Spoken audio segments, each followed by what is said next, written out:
little bit about these three-tiered topological field theory, but I'm going to restrict to two-dimensional theories, two-dimensional topological field theories, where now three tiers means we're going to assign numbers to two manifolds, vector spaces to circles, and something like we're going to assign a category to a point. So we're going to go down all the way down to a point.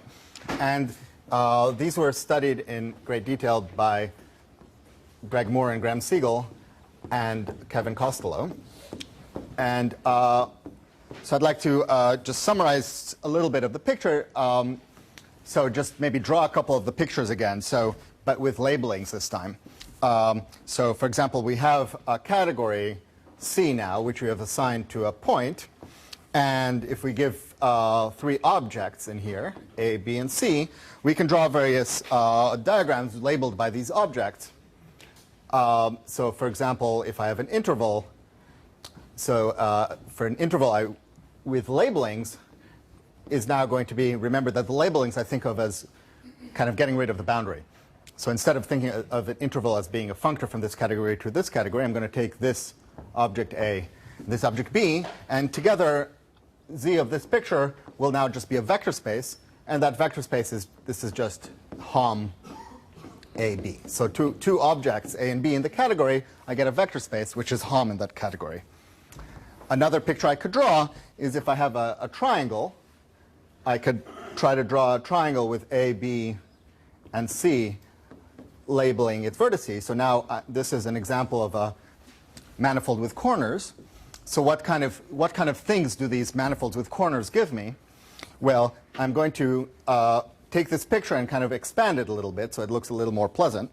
I'm going to take this interval, so let me draw this interval over here, this interval over here, and this interval over here, but take this point and kind of expand it to a picture like this.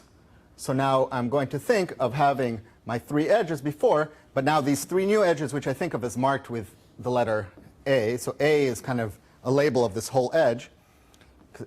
Much more pleasant to draw this way. And what does this picture give me? So in the picture of Moore and Siegel, we think of this diagram as saying, well, we have a vector space which is HOM AB. We have a vector space which is HOM BC. And what is the interior telling us? It's telling us that there should be a map from HOM AB tensor HOM BC to HOM AC. These are all HOMs in this category. And that's the composition law. So there's a lot of nice compatibilities between the structure of these diagrams and the structure of the category. So this is maybe a more pleasant way to draw these pictures of thinking of having these edges we had before and then edges which are marked by objects in my category. And so another kind of picture I could draw maybe would be something like this. Take my object A and write a little disk like this, which in the pleasant form becomes something like this. We have A marked along this edge, and we have a kind of disk bounding A going from A to the empty set. And in this picture, this tells me that there's a map from HOM CAA to endomorphisms of what I assigned to the empty set, which is just C, which is a trace map. So you can, if you play around with these pictures, what you discover is that your category is not just any old category. It has the structure that the endomorphisms of objects have trace maps. So the endomorphism of an object is now an associative algebra, because we're in a category. So you get an associative algebra, but it has some traces, and you draw some of the diagrams. Moore and Siegel show that you get, in fact, associative Frobenius algebras, and a lot more structure. And in fact, you can characterize these categories in terms of what you might think of as some kind of Frobenius category. So now every object has as its endomorphism associative algebra with a trace.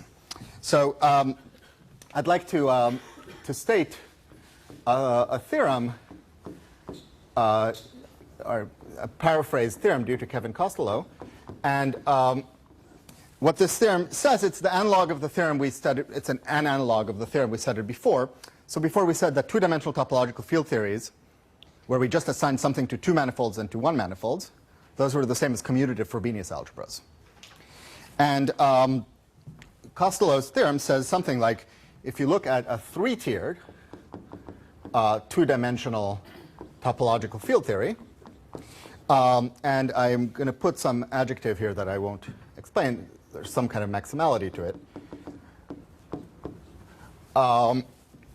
are the same thing as something called non-commutative Calabi-Yau manifolds. So this notion, non-commutative Calabi-Yau, is going to be a structure that's going to be the replacement for Frobenius algebra when we go all the way down to a point. So there's going to be a much richer structure here, which is a non-commutative Calabi-Yau. So what's a non-commutative Calabi-Yau? First of all, what kind of beast is it? It's a category, or it's in fact a differential graded category. So this is a differential graded category. So now I'm working in this topological field theory in the DG world. So I'm thinking of what I'm assigned to a circle as a complex. So it's a differential graded category. Well, that looks like, so I'll make this more precise, but it looks like it's algebraic, it has the same algebraic structures as the derived category of coherent sheaves for X Calabi-Yau variety. So, so in other words, a variety X equipped with a holomorphic volume form. So you ask, what does a holomorphic volume form, what does that holomorphic volume form have anything to do with the categorical structure? And so more formally, this is an isomorphism between what's known as the Serre functor of your category is isomorphic to a shift functor.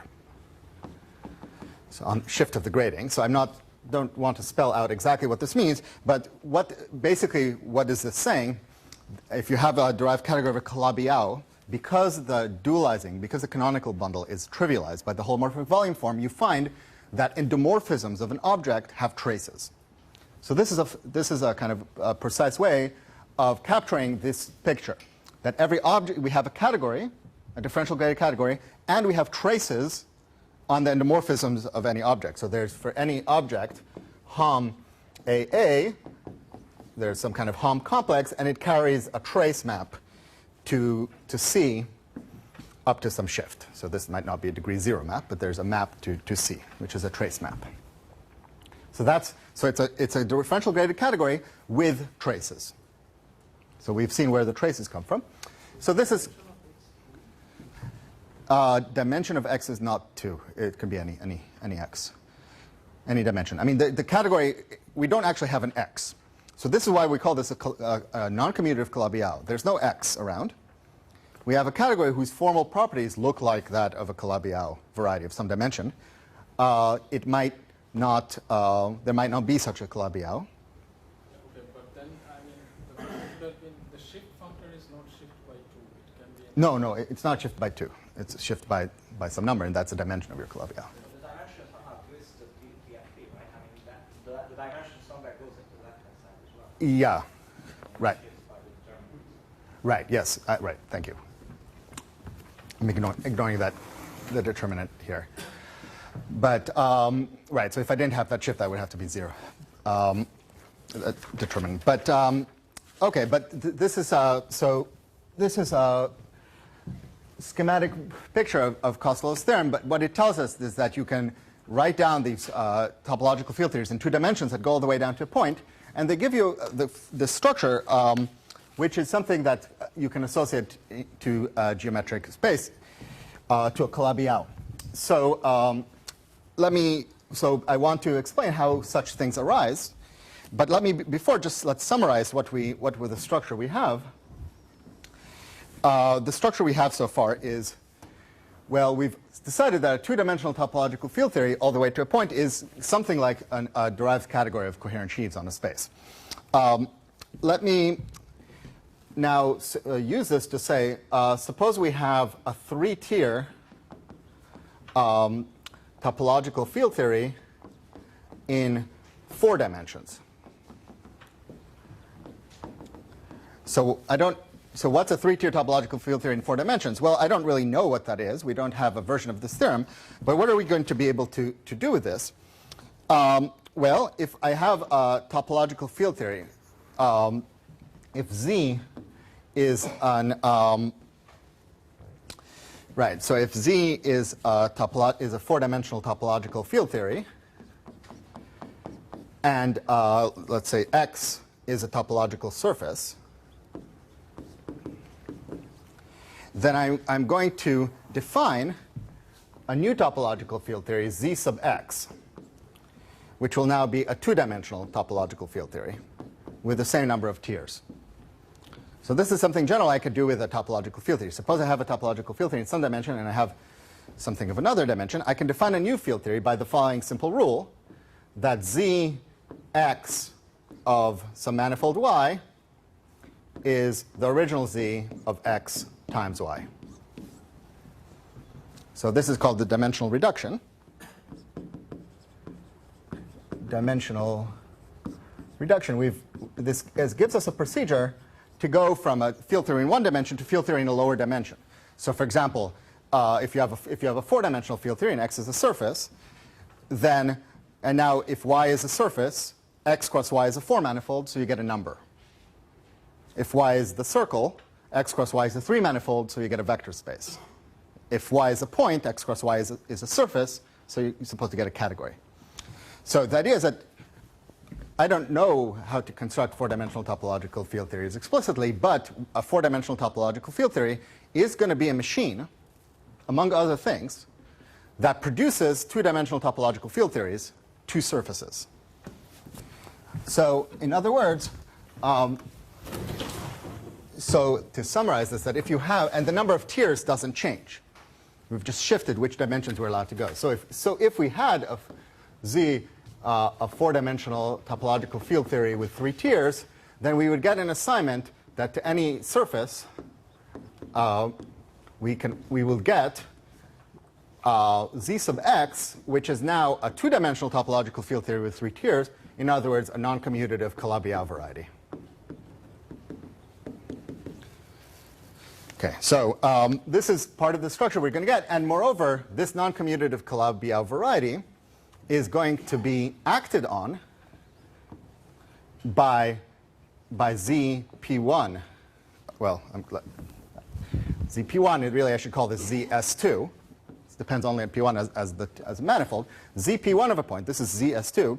This is now what kind of thing this is. This is a differential graded category, but it has a commutative multiplication, which has a symmetric multiplication, which by the kind of picture we drew before. So now we think of, because ZP1 of a point, this is just our four-dimensional field theory associated to the two-sphere. And we've decided what you assign to the two-sphere is a commutative, or if you want to be more precise, it's what's called E3 tensor category. And it'll act on what we assign to any x by the kind of pictures we drew, by these kind of pictures that we drew at the end of last time. So this is exactly the structure we saw in geometric Langlands.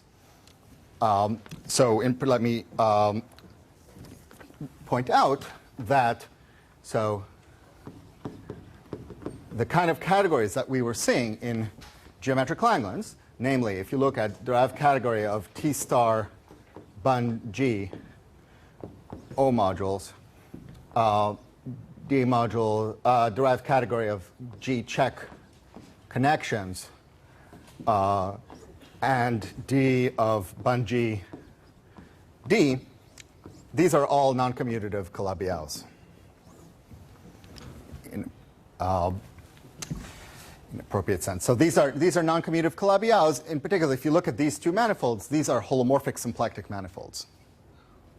These are non-compact Calabi-Yau varieties.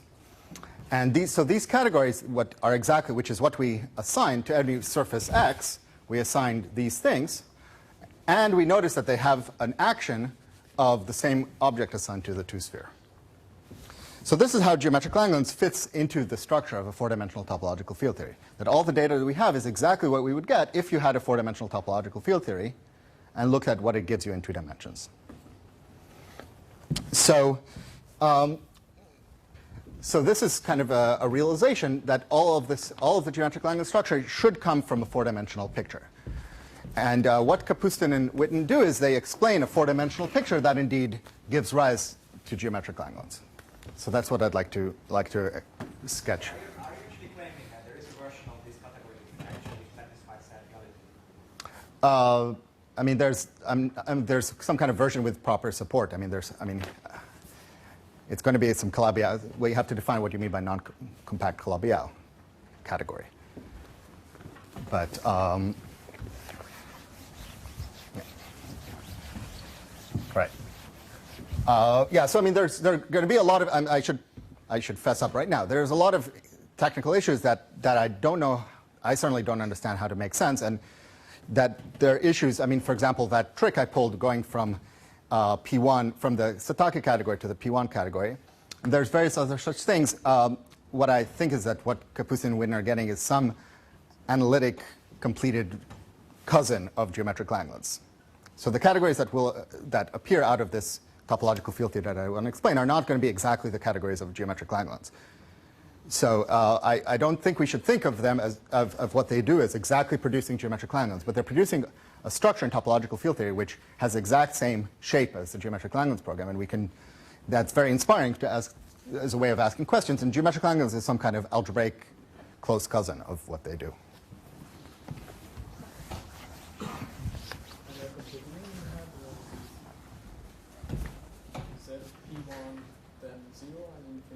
Right. So I haven't yet introduced the parameter 0 and infinity. So now I'd like to. So far everything I've said is just purely a formal schematic, and now I'd like to try to explain with different formal schematics how this kind of picture comes from physics. So I'd like to outline where do you get topological field theories in physics, things that look like they satisfy the axioms of topological field theory, and where do you find one where the objects really look like geometric Langlands. And so this is what's done in the paper of Kapustin and Witten. Before I get there, I should start with where do you get two-dimensional topological field theories in physics. And so just this. So why do Calabi-Yaus come in? And this is, of course, a very famous story, the story of mirror symmetry. So if X is now a Calabi-Yau, an honest Calabi-Yau manifold, so it's a compact Kähler with trivial canonical bundle, and I want to assign to it, when physicists assign to it, two-dimensional topological field theories, which are called the A model and the B model. So, and what are these things? They both of these come by studying the same, from a single, more complicated theory, which is a single supersymmetric conformal field theory. Conformal field theory, which is called the n equals 2 sigma model, n equals 2 supersymmetric sigma model. And what does this theory do? It studies holomorphic maps from surfaces. The fields in this theory are maps from surfaces into the Calabi-Yau. And there's a single theory, but which is not topological, which actually depends on a conformal structure on our surface. So we have not just a topological surface, but actually a Riemann surface. And we take this theory, and then there's two ways to twist it. And so I should just say that the fields in this theory, fields phi in this theory, are things like maps from a Riemann surface into X, and some additional fermionic field, which I will ignore. So we're going to think of this very schematically as strings moving in X. Moving in X. So this is kind of world sheets of a string moving around inside of the ambient space X. So, and the idea is that there's the same conformal field theory has two ways to define out of it a topological field theory. And these two ways have the properties that one of them, maybe I just say very schematically, what does the n equals 2 supersymmetry give you? It gives you that the vector spaces you assign to a Riemann surface come with differentials. And you have a choice of differentials, and you can use those differentials to get a complex. So you have to play around with the transformation properties of the field to make this work, but if you can change the transformation properties of these fields in such a way that the change of complex structure becomes exact. Which means on the level of cohomology you get something topological, something that doesn't depend on the complex structure of your Riemann surface. So that's a very, very rough thing, but the point is that what the supersymmetry gives you are differentials. And that means that we're going to get out of this not just a topological field theory, but one of these differential graded topological field theories. So what we have here is two theories, ZXA, which the A model, and so these are both topological field theories in this differential graded sense. And this A model, it depends only on the symplectic structure of the manifold. It doesn't care about the complex structure. And the B model, which only depends on the complex structure and not on the symplectic structure, as opposed to this theory, which depends on both. So now you can ask, in this schematic world, what is this category? So what is the category that you're supposed to assign to a point? You have a topological field theory, and we're supposed to have so these topological field theories in 2 dimensions are something like these Calabi-Yau categories. So what is these categories? Well, and what do they mean physically? The category Z of a point, this is the category of boundary conditions. Category of boundary conditions for our strings, which are known as D-branes. So what are these? So just to draw a picture, our objects of our category could be something like submanifolds of my Calabi-Yau, and I think of these as giving me possible boundary conditions. These are things where strings can kind of latch on. So the objects of my category are these. So I could also have strings that are just floating around. So the objects of my category are some kind of possible boundary conditions, and the Hom spaces are the way of measuring the space of strings starting from this brane and ending at this brane. Okay, so Hom C A B is a space of states of strings from A to B. Now, what does this schematic picture actually give in these 2 particular field theories? So in these 2 particular topological field theories, we have descriptions of what the category is. So the B branes, so this category associated in the B field theory to a point, this is believed to be just the derived category of coherent sheaves on X. So for example, you have the structure sheaves of submanifolds are objects in here, and this is something that depends only on the complex structure of X. So this is an example of a non-commutative Calabi-Yau. It's a Calabi-Yau. It's a non-commutative Calabi-Yau, in fact, coming from the ordinary commutative Calabi-Yau, X. And what are A-branes? So A-branes are a lot more mysterious or complicated. So if we look at A-branes, this is some category that's supposed to depend only on the symplectic structure of X. So we need to take this manifold X, and we need to construct some kind of category associated to just the symplectic structure. And the part of this has been constructed. And there's a part of this which is called the derived Fukaya category of X. So the derived Fukaya category is something I certainly don't have possibility to explain here. So the derived Fukaya category, the objects are Lagrangians. So these are maximal isotropic submanifolds of X, together with some decoration, some gratings and local systems on them. And so these are the objects of the Fukaya category.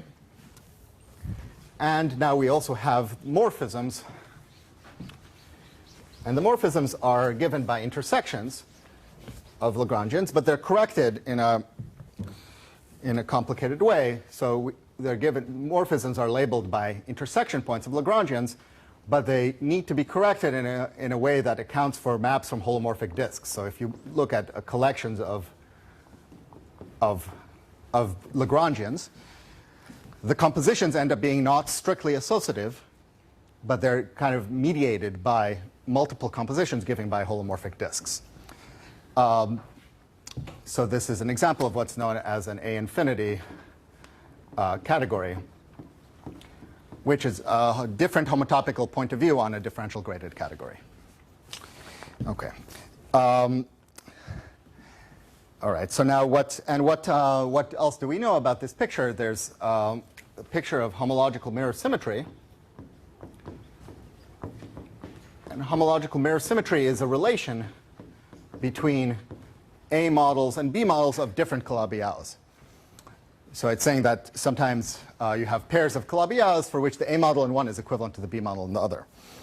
So the simplest example of this would be if you have two dual torus fibrations. So A and A check are two Calabi-Yau, say, threefolds, and they're fibered in real three-dimensional tori over a base, and we take two dual fibrations.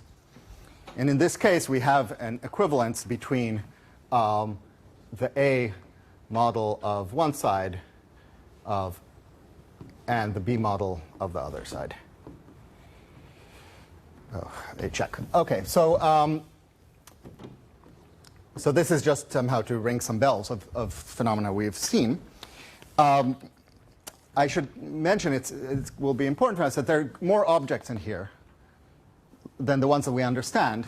There's supposed to be a bigger world in here, which are given by not just Lagrangians, but larger objects, which are called coisotropic branes, which in particular are things that have supports, which are coisotropic submanifolds. They are larger dimensional than Lagrangians, but these are still not very well understood. Okay. So how does this relate at all to what we've been talking about? So, well, one side looks pretty familiar. Derived category of coherent sheaves is something we encountered. If we look at the moduli space of connections, if we took X to be the moduli space of connections, the derived category of coherent sheaves is exactly what one side of the Langlands correspondence is about. Now, what does this A model have to do with what we talked about? And this is sort of one of the interesting suggestions of Kapustin and Witten that's being pursued mathematically.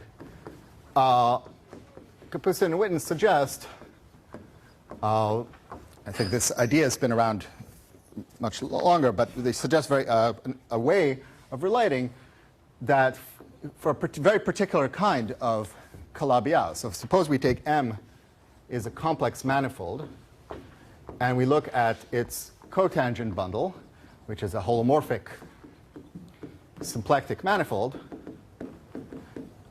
So it's a non-compact version of a Calabi-Yau. Then the idea is that they suggest that the A branes on this T star of M are equivalent to the derived category of D modules on M. So what is this picture? This is an analog of the kind of picture we gave for D modules. So a few days ago we said that a D module on M is some kind of thing like a sheaf on a non-commutative version of the cotangent bundle of M. And moreover, we said that those sheaves on the non-commutative cotangent bundle can't be anything you want. They have to be at least half-dimensional in size. They have to look at least Lagrangian, but they can be bigger. So similarly here, so the idea is that inside of here we have the small D modules, which are the holonomics. The holonomic D modules are the kind of the smallest possible ones, the ones that kind of maximize the Heisenberg uncertainty principle. These are the ones that have this Lagrangian shadow in the cotangent bundle, and these should correspond to the Fukaya category. So this is kind of the picture. So what is this saying? This is saying that there should be a very nice concrete way to think about D-modules. So the Fukaya category has a lot of technical hardships associated with it, but it's very concrete. If I take, say I take the real line and I take its cotangent bundle, so this is T star of the real line, this says that I should be able to draw a D-module on the real line. A D-module on the real line is something I didn't really know how to draw, but this just says that if I take say a holonomic D-module on the real line, I can just draw it by drawing some Lagrangian inside of here, inside of the cotangent bundle. And in fact, if you look at the category of Lagrangians in the cotangent bundle, with the morphisms given by this Fukaya, they should exactly be D-modules. So you actually have a pictorial representation. So the connection between D-modules and the cotangent bundle should be, instead of thinking of it in a non-commutative, as this kind of fuzzy, vague non-commutative picture, there should be a very precise statement that a D-module on a space can be exactly drawn by a Lagrangian. Different Lagrangians might give the same D-module, and this is part of the structure of the Fukaya category. There are some Hamiltonian isotopies by which we are allowed to move these things. But the point is you can actually come to a picture of D-modules where you can actually write them down and draw them as subvarieties of the cotangent bundle. So for example, if I have a vector bundle with a flat connection, I could just, if I have a line bundle with a flat connection, which is flat, so omega is closed, I could just write the graph of omega that's a Lagrangian in the cotangent bundle. And that's a nice way of thinking of this line bundle with flat connection as a Lagrangian. So that's sort of the spirit of this. So in the context of in a real analytic context, there's a recent proof of this part due to Nadler and Zaslow. So this is one of the kind of mathematical results that has come out partly of the Kapustin-Witten picture. So the idea is that both the A model and the B model are the kind of things we've been looking at. One is coherent sheaves, the other is something like D modules. Okay, so this is part of the vision of Kapustin and Witten, is to try to describe these categories of D modules that appear in geometric Langlands as branes in a topological field theory. Okay. Are questions?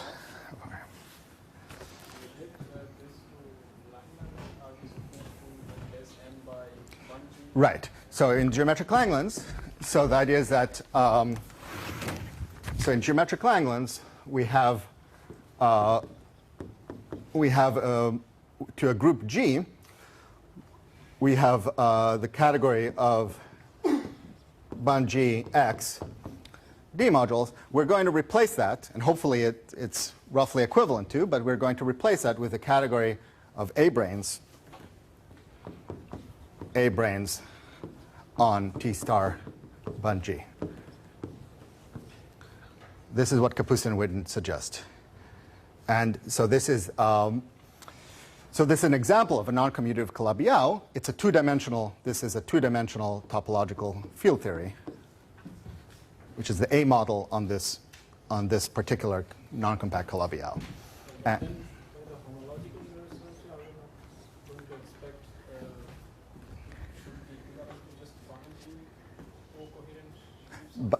By the homological mirror symmetry, we're going to expect that if this space happened to be a torus vibration over a base, which in fact it is on a dense open locus, so by the Hitchin system, by the Hitchin vibration, the picture we have exactly looks like a picture of homological mirror symmetry.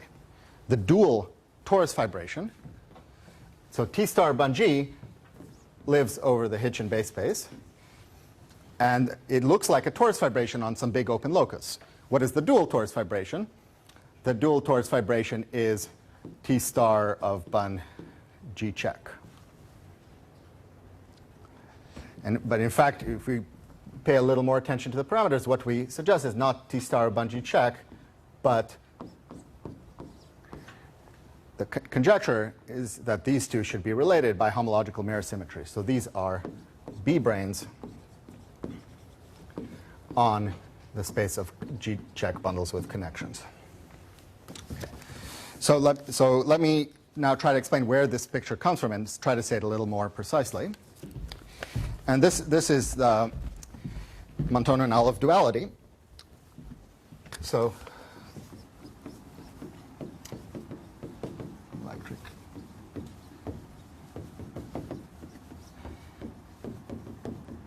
So now I want to start in 4 dimensions and say what picture do we have in 4 dimensions that might lead to the geometric Langlands picture in 2 dimensions. And so suppose we have GC is a compact Lie group. This is going to be the maximal compact subgroup of my complex group G. So what Kapustin... No.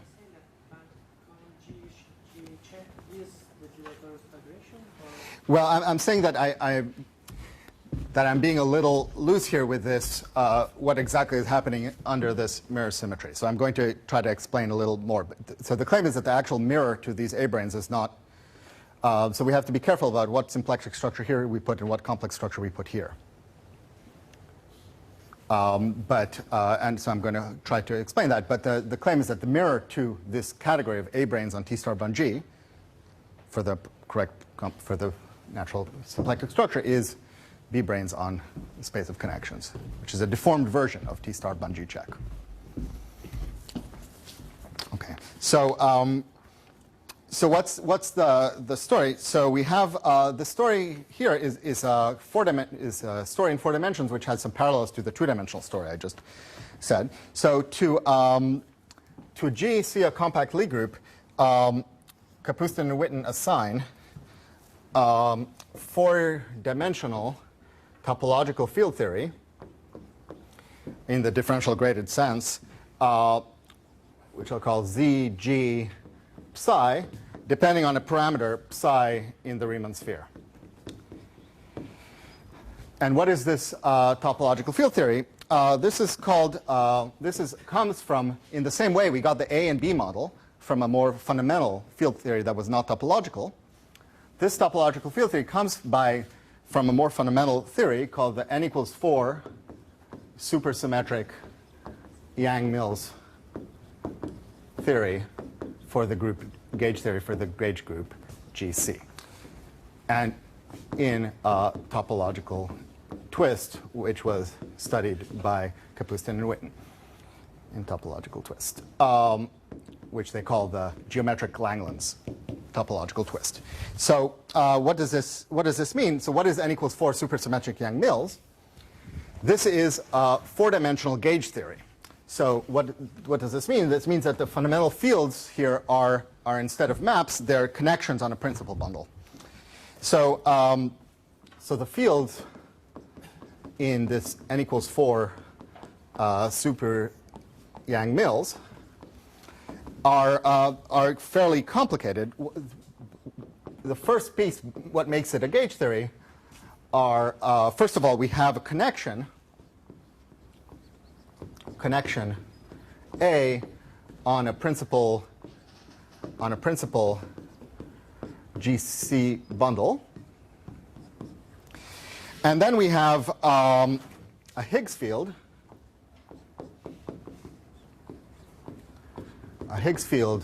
So which is a phi, so it's an adjoint valued 1 form.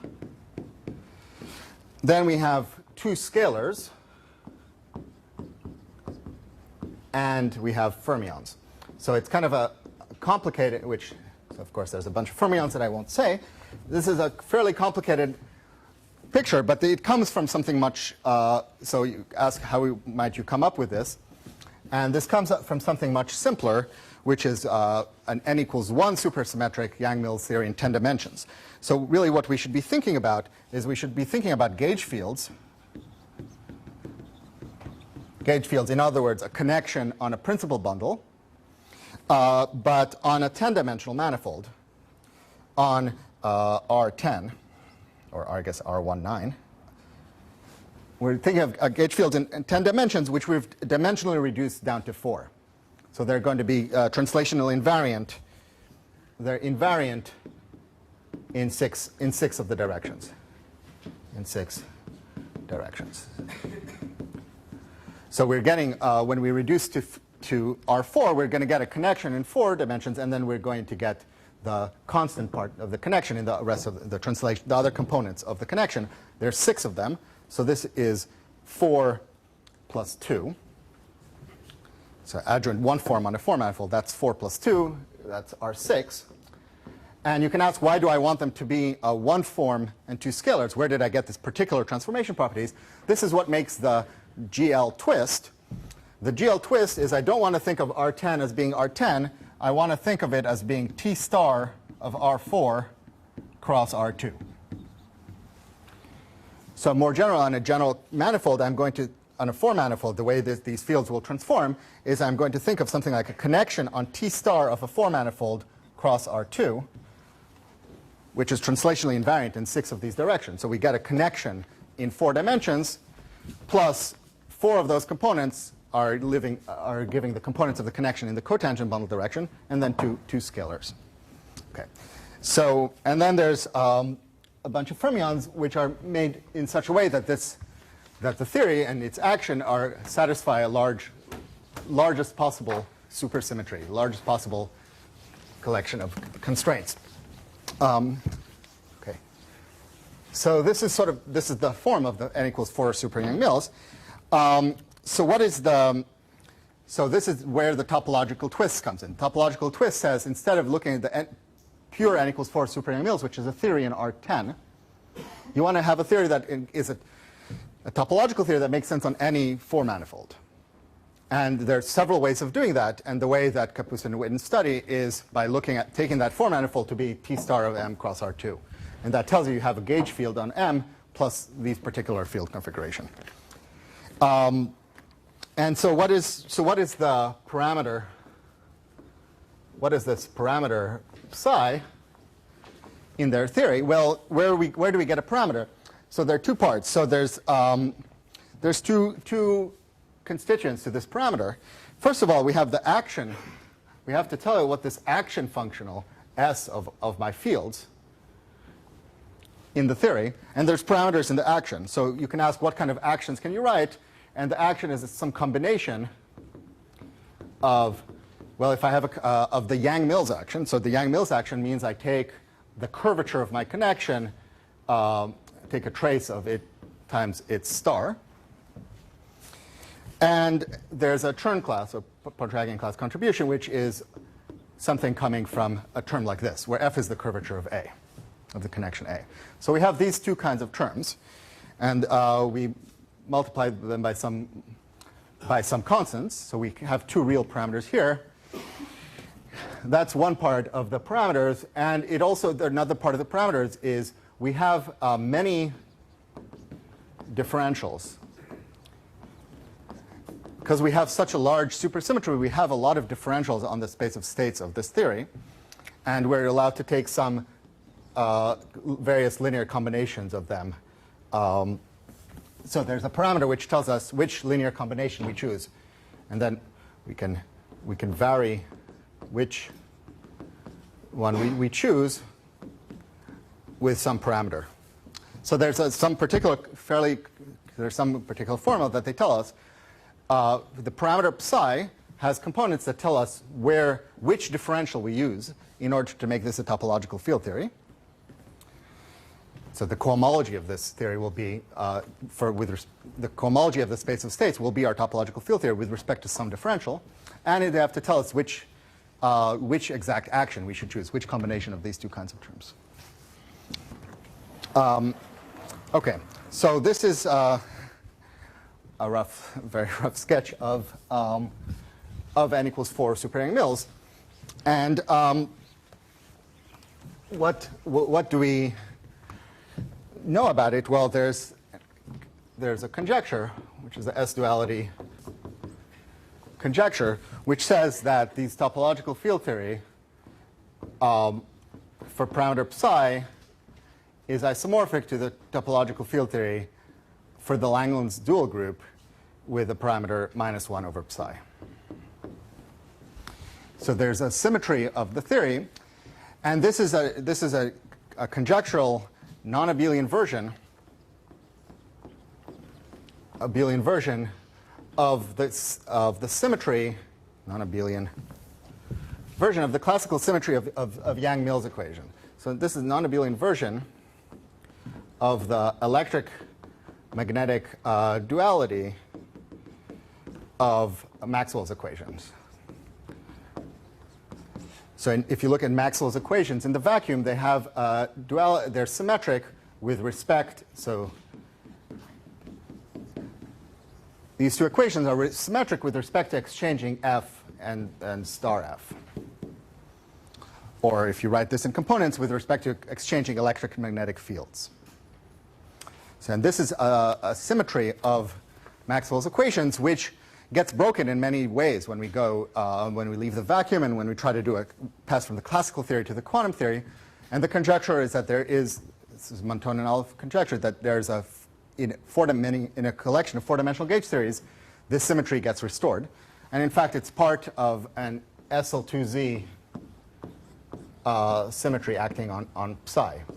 So this is just the psi goes to -1 over psi, which is part of a larger symmetry group acting on this theory. Okay. Is this questions? Okay. So now we can ask, what does this have to anything? What does this kind of theory have to tell us in 2 dimensions? So suppose we have this 4-dimensional gauge theory. What does a 4-dimensional gauge theory tell us when we try to go down to 2 dimensions? So, so if we believe in this axiomatical structure, gauge theory is supposed to tell us something for a 4-manifold, something for a 3-manifold, something for a 2-manifold. What kind of things is it supposed to do? So if I give you so in a gauge theory, if I have a 4-manifold, I expect to assign to this something like some kind of number of solutions of the classical equations of motion, number of points appropriately counted in the moduli space of solutions of my equations. So this is some number. To a 3-manifold, we expect to get a vector space. So this is some kind of floor cohomology. This is cohomology of some space of 3-dimensional reduced solutions. So this is cohomology of some moduli space of some kind of monopole moduli space. So the cohomology of space of reduction of our equations to 2 dimensions, and finally to a surface, a 2-dimensional surface. What we are expected to get here is the category of branes on a moduli space of the reduced solutions of my equations of my theory reduced to 2 dimensions. So what does this story mean? So let me try to say what this means. So if I give you so what does this mean? So if I give you a surface sigma, okay. So given a surface sigma, what is this category supposed to be? We're looking at our gauge theory, our 4-dimensional gauge theory. Oh yes, sorry. So I want to, right. So I have, let me actually change my notation. Let me call this C, because to agree with Kapus and Witten's notation, so let's call this C. So given a surface, what are we supposed to do? We're supposed to look at our dimensionally reduced theory. So what is this dimensionally reduced theory? The ZC is a theory that assigns to any other surface sigma, we're supposed to count the number, the invariant Z of C cross sigma. This is how we define. From a 4-dimensional theory, we assign to it a 2-dimensional theory by reduction, for every surface by reduction. So what does this thing mean? We think of the surface C as being very small. We're in a topological field theory, so we are allowed to think of our surfaces as being, what we're calculating should in the end be topological. It shouldn't depend on the shape of our surface. So what we're going to think of, what does it mean to take a gauge theory and reduce it to 2 dimensions? It means we're going to look at this surface as being very small.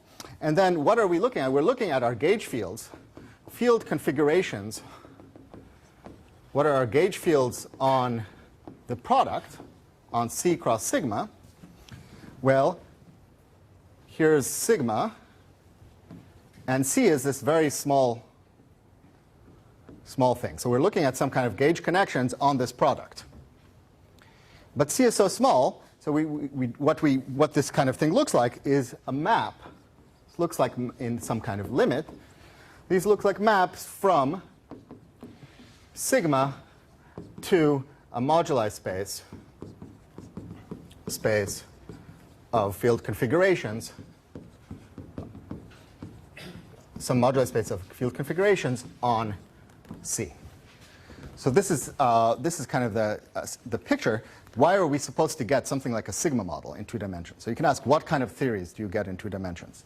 So I explained before that branes are what we get from, these are the boundary conditions of thinking of a theory of maps from a surface into a target. And the point is that that picture comes up very naturally when we look at a 4-manifold, which we think of as a product of 2 surfaces where one of the surfaces is very small. So to write some solution of some kind of Mills equation on this product becomes the same as, in this limit, as writing a map from sigma to what are the configurations along C. Okay. So this is supposed to motivate the fact that a 4-dimensional gauge theory, when reduced to 2 dimensions, should be approximated by a sigma model. Okay. So so now so this is the analysis that Kapustin and Witten do for 4-dimensional, for this n equals 4 super Yang Mills. They say, let's look at this 4-dimensional gauge theory, and let's look at it in this limit on a product of surfaces where one of the surfaces becomes very small. And they show that at least on some nice locus, this becomes exactly a 2-dimensional sigma model. And so on a particular space, and what's the space? So what is the space of configurations? It's the Hitchin moduli space. So if we look at the equations of the n equals 4 super Yang Mills and reduce them to 2 dimensions, this is what Hitchin explained. We get exactly Hitchin's equations on C. We get equations for a connection and a Higgs field that are given by this form. So F is the curvature of our connection, and so we get these kind of space of solutions of Hitchin's equations on the Riemann surface C. So what is this space of solutions? This is the space we encountered 2 days ago. This is this hyperkähler moduli space. This is a hyperkähler space, which is the space of Higgs bundles in one of its complex structures. So it's a hyperkähler moduli space, so it has complex structures I, J, and K, which we already described. In complex structure I, so in the I complex structure, this corresponds to the semi-stable part of T star bond G, the holomorphic structure. In complex structure J, this corresponded to the semi-stable part of the moduli space of connections on G. Okay. So now what have we left to do? The argument says that we look at this 4-dimensional gauge theory in 2 dimensions. It should become a sigma model, a 2-dimensional field theory living on this hyperkähler space. But now which one? This hyperkähler space has a whole P1's worth of Kähler structures. Has P1's worth of complex structures and corresponding symplectic structures. And so what we have a lot of options. In any of these complex structures, we can look at the B model, or we can look at the A model in any of the corresponding symplectic structures. And And so now what we need to see is what do the parameters that Kapustin and Witten give correspond to. And the parameters that control our topological field theory will tell us which two-dimensional field theory we get. So we have, as I said, we have a lot of choices. We have A model or B model in any of these Kähler structures. So this is, again, the analysis that Kapustin and Witten do. So the claim is that at psi equals 0, you get exactly the A model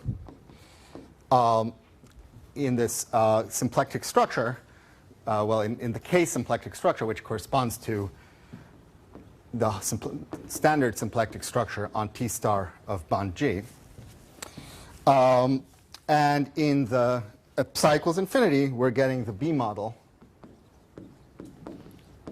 in the J complex structure. In other words, on the space of connections. So you might complain that on this side I have these stacks of T star bond G and the stack of connections, while this space, this hyperkähler moduli space, is related to only the semi-stable parts of these spaces. And what the analysis that Kapustin and Witten explain is that this is that the gauge theory actually understands this problem. That the gauge theory sees the stack, and the sigma model description, the description of the gauge theory as a map into a moduli space, breaks down on the singularities of this space.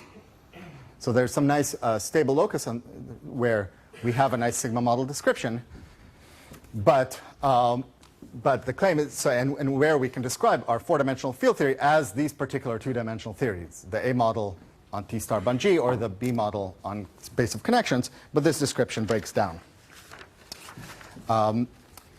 But in any case, this description is supposed to tell us that the category ZG psi equals 0 of my Riemann surface C is exactly